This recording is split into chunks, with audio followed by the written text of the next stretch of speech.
game changer to me would have to be an example To of be a youth game focus. changer is to be able to Something have like a that- big impact on A game changer to me is like flipping the script.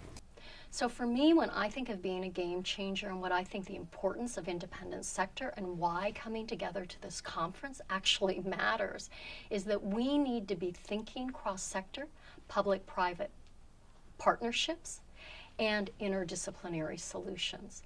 A game changer to me would be changing our political process.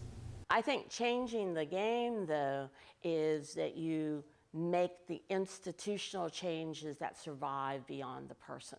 I think one of the biggest game changers possible is sitting down with students and spending time both in schools but then in more structured environments. In the academic preparation of young people, they would enter the world much more capable and able of caring for themselves and ultimately their families and participate more thoughtfully and deeply in communities.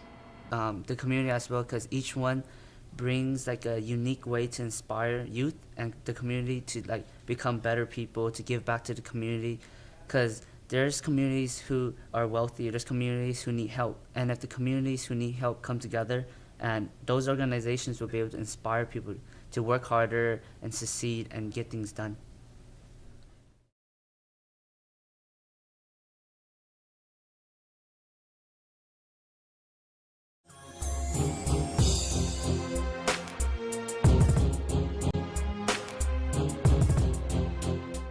Hello, everyone.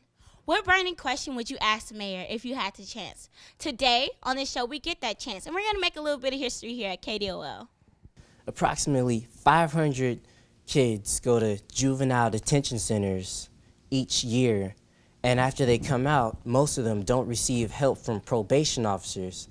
So my first question is, what is the city going to do to stop that, and how are they going to prevent this from occurring again? Talking to the mayor may seem like a small thing, but in reality, these subtle occurrences in our lives can create a large path alteration in our lives. You were a really good journalist. You were better than most of the people who interviewed me when I ran for mayor.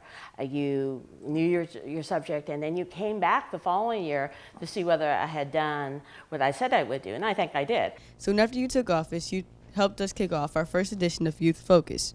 That was almost a year ago. What have you accomplished in the last year? I would say It's just so important to have places to get to talk and just, not be totally clear what the outcome is going to be, but just to be in dialogue with all students and not just the kids who are the kind of traditional leaders, but all students.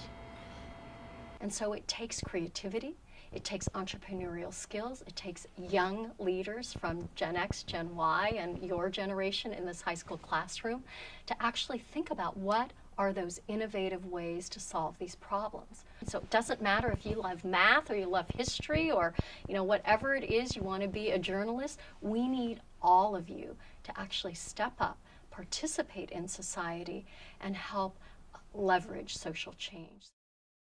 Incarceration is inhumane, costs billions upon billions of dollars, and just helps the youth to do crimes again and again and again.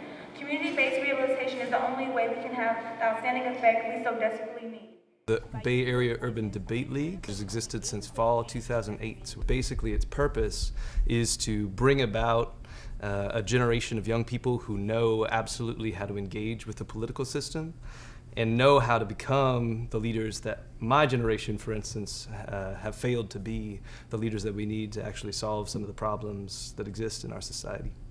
For me personally, my game changer is debating, because it's like it helps me to cope with things. At the same time, it gives me different tools to deal with my everyday life, and I think that's where a lot of youth programs would come in at, like the Bay Area Urban Debate League. Once you start feeling more comfortable, you don't feel as shy, and sometimes like you're able to connect with everyone more. And I think young people, when given the right tools, can see beyond the game as it currently operates and suggest ways for the game not only to kind of change in its specifics, but also in kind of the basic rules and logics by which it operates. And I think that's when, young people can change the game politically in a way that's tremendously powerful.